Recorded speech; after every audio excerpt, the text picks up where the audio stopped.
SIR से बौखलाई TMC. संदेश खाली में बीएलओ को धमकाने के आरोप में तृणमूल कार्यकर्ता गिरफ्तार। टीएमसी नेता जमीरुल इस्लाम मौलाना ने दी थी बीएलओ को जान से मारने की धमकी।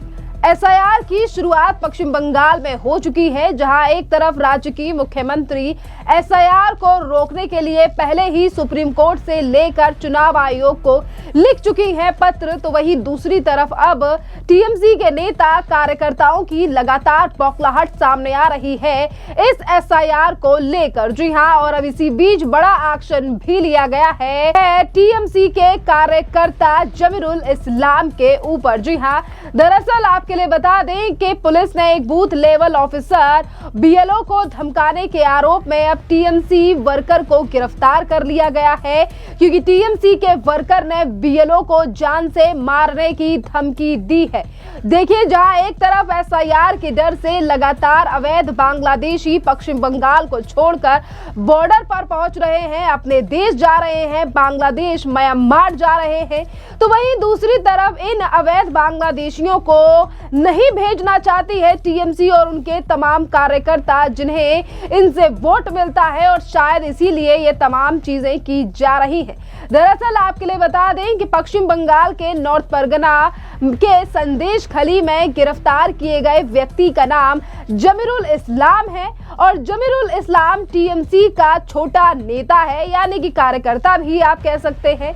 और जमीरुल ने अब बीएलओ वर्कर के लिए धमकी दी थी जान से मारने के लिए। और आपके लिए बता दें कि जमीरुल इस्लाम संदेश खाली के ताकतवर नेता शेख शाहजहां का समर्थक माना जाता है, उसका काफी ज्यादा करीबी माना जाता है। और शेख शाहजहां वही है जिसने किस तरीके से महिलाओं के साथ अत्याचार किया, उनकी जमीनों को भी हड़पा, और राशन के घोटाले में भी शेख शाहजहां का नाम आया था। देखिए, एक तरफ जहां शेख शाहजहां पहले से ही उसकी मुश्किलें बढ़ रही हैं, वहीं दूसरी तरफ उसके कार्यकर्ता किस तरीके से बीएलओ को धमकी दे रहे हैं, उसके समर्थक बीएलओ को जान से मारने के लिए कह रहे हैं, वो भी फोन पर। और अब आपके लिए बता दें कि जमीरुल इस्लाम को गिरफ्तार कर लिया गया है और अब इसे डिस्ट्रिक्ट कोर्ट में पेश किया जाएगा।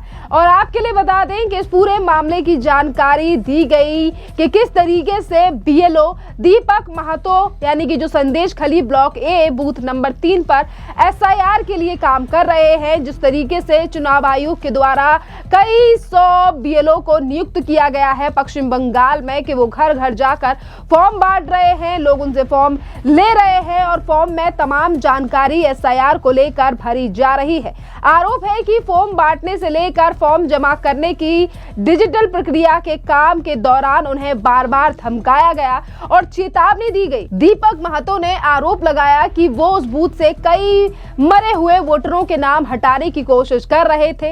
इस पर तृणमूल कांग्रेस नेता काफी ज्यादा गुस्सा हो गए और उन्होंने बीएलओ दीपक महतो को धमकी दी और कहा कि चुनाव आयोग के निर्देश पर जो काम किया जा रहा है, यानी कि जिन लोगों के नाम हटने चाहिए उन्हें भी हटाने से मना कर रहे हैं टीएमसी के कार्यकर्ता। और इसी के साथ साथ एक मुस्लिम चाचा जिनका नाम 2002 की एसआईआर की लिस्ट में नहीं है, जो वोटर लिस्ट में पहले नहीं थे, आज उनका नाम हटाने को लेकर बीएलओ दीपक महतो ने कहा, तो उसी को लेकर यहां पर जमीरुल इस्लाम ने बीएलओ के लिए कॉल कर फोन पर कहा कि अगर इन चाचा का नाम काटा गया तो तुम्हारी जान ले लेंगे। और यहीं पर इस तरीके की कई धमकियां दी गई। दीपक महतो जो कि एक बीएलओ है, उन्हें टीएमसी के कार्यकर्ता के द्वारा ये धमकियां दी गई हैं, जिसके बाद उन्हें, यानी कि एक तरफ जमीरुल इस्लाम को गिरफ्तार कर लिया गया है, पर वहीं दूसरी तरफ दीपक महतो अभी भी डर में ही काम कर रहे हैं। तो आप देख रहे हैं कि किस तरीके से टीएमसी के नेता बीएलओ पर दबाव डाल रहे हैं और कह रहे हैं कि चुनाव आयोग के हिसाब से काम मत करिए, बल्कि उन्हें मानसिक रूप से परेशान किया जा रहा है।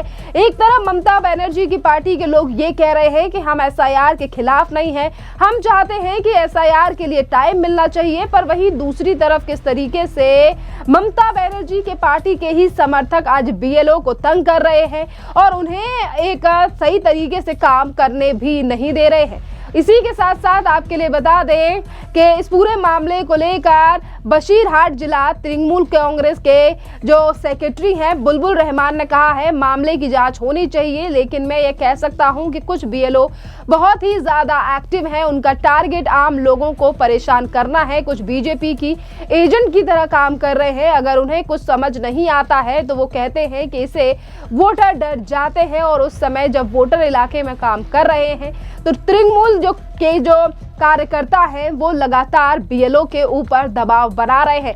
तो आप देख सकते हैं कि जहां एक तरफ ममता बनर्जी पत्र लिखकर ये कहती हैं कि हम खिलाफ नहीं है, चीजें बदलनी चाहिए, इस तरीके से तमाम चीजें होनी चाहिए, पर वही दूसरी तरफ टीएमसी के नेता और कार्यकर्ताओं में आज एसआईआर का लगातार डर भी दिखाई दे रहा है और बौखलाहट भी दिखाई दे रही है।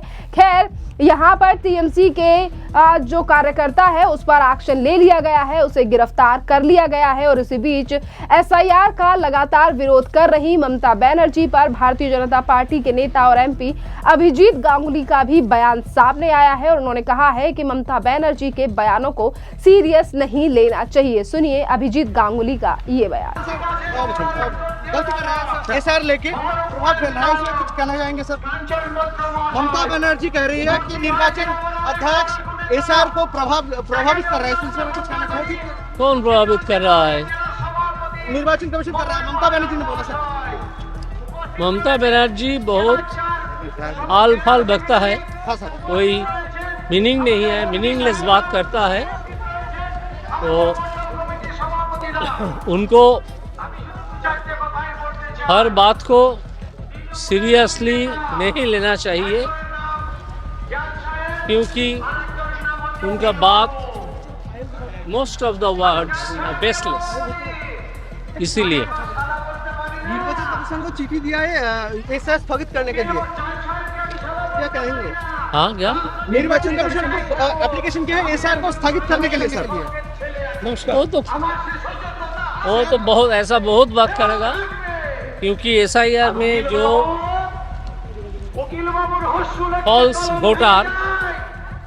वोटर जो आज जाएगा, तृणमूल तो उसका बेनिफिट लेता था, दिस टाइम बेनिफिट नहीं मिलेगा, इसीलिए ऐसा बोल रहा है। तो बीजेपी लगातार हमलावर है और बीजेपी का कहना है कि ममता बनर्जी और उनकी पार्टी एसआईआर का विरोध इसीलिए कर रही है क्योंकि ममता बनर्जी को डर है कि कहीं उनका वोट बैंक खाली ना हो जाए। तो बता दें कि पिछले दिनों भी पश्चिम बंगाल में एक बीएलओ की मौत पर लगातार राजनीति हो रही है, तो इसी पर भी अब भारतीय जनता पार्टी पर हमला बोला गया है टीएमसी के नेता प्रतिमा मंडल के द्वारा। सुनिए क्या कुछ कह रही हैं बीएलओ की मौत पर प्रतिमा मंडल, जो टीएमसी की नेता है। देखिए, पहले तो मैं बताना चाहती हूँ, जो बीएलओ रिंकू तरूदर का देहांत हो गया है, मौत हो गया है, ये वो इतना प्रेशर, काम के प्रेशर वो ले नहीं पा रहे हैं, क्योंकि आप जानते हो सब लोग इलेक्ट्रॉनिक्स जो आइटम्स है वो चलाने में उतना एक्सपर्ट नहीं होते हैं। उन्होंने ऑफलाइन में जो काम था सब 95% उन्होंने काम किया था। उन्होंने बोला मैं ऑनलाइन में उस सब पोर्टल में ये सब भर नहीं सकती, क्योंकि मुझे इतना ज्ञान नहीं है मोबाइल चलाने में, स्मार्टफोन चलाने में। मुझे इस काम से मुक्ति दीजिए, थोड़ा और काम दीजिए, दूसरा काम दीजिए, मैं वो सब समझ लूंगी। तो लेकिन उनका जो ऊपर का जो अफसर है उन्होंने नहीं माना, उनका जो प्रेशर है उन्होंने ले नहीं पाया और फिर ये सिद्धांत ले लिया, अपना जीवन दे दिया। हम लोग उनके परिवार के पूरे शोक संतप्त परिवार के लिए हम लोग भी शोक ज्ञापन करते हैं। जो हुआ वो अच्छा नहीं हुआ, लेकिन मेरा प्रश्न ये है, इलेक्शन कमीशन ऑफ इंडिया उसका ही रिस्पॉन्सिबिलिटी है, भारत सरकार का ये रिस्पॉन्सिबिलिटी है to protect its citizens and to ensure their voting right. उन्होंने ये निश्चित नहीं कर पाया, सब लोगों का वोटिंग राइट निश्चित नहीं कर पाया, सब लोगों का जो सुरक्षित जीवन नहीं दे पाया। और बीएलओ वो सरकारी ऑफिसर है, उनको देखने के लिए वो भी सरकारी ऑफिसर है, निर्वाचन कमीशन, तो उनका ये दायित्व पड़ता है, उनका जो कर्मचारी है सरकारी, उनका प्रोटेक्शन देने का, तो वो नहीं दे पाए। इतिहास में लिखा जाएगा, इन लोगों का मत का जिम्मेदार यही निर्वाचन कमिश्नर है, यही भारतीय जनता पार्टी है। देखिए, बीजेपी और टीएमसी लगातार एक दूसरे के आमने सामने हैं एसआईआर को लेकर, पर ममता बनर्जी की तमाम कोशिशें अब एसआईआर को रोकने की नाकाम नजर आ रही हैं, क्योंकि अब जिस एसआईआर को रोकने के लिए ममता बनर्जी लगातार सवाल खड़े कर रही हैं, वहीं सवाल ये भी है कि 12 राज्यों में एसआईआर हो रहा है तो फिर तकलीफ ममता बनर्जी को ही क्यों है। और पश्चिम बंगाल से ही काफी ऐसे केस और मामले सामने आ रहे हैं जो ये दिखा रहे हैं कि एसआईआर की पश्चिम बंगाल में कितनी ज्यादा जरूरत है। जिस तरीके से अवैध बांग्लादेशी आज एसआईआर की शुरुआत से ही, यानी कि जैसे ही शुरुआत हुई है एसआईआर की, तब से ही वो बोरिया बिस्तर लेकर अब बॉर्डर्स की तरफ भाग रहे हैं और उन पर एक्शन ले रही है देश की केंद्रीय एजेंसी बीएसएफ। खैर, इस पूरे मामले पर आपकी क्या राय है, आप भी हमें कमेंट कर जरूर बताइए। धन्यवाद।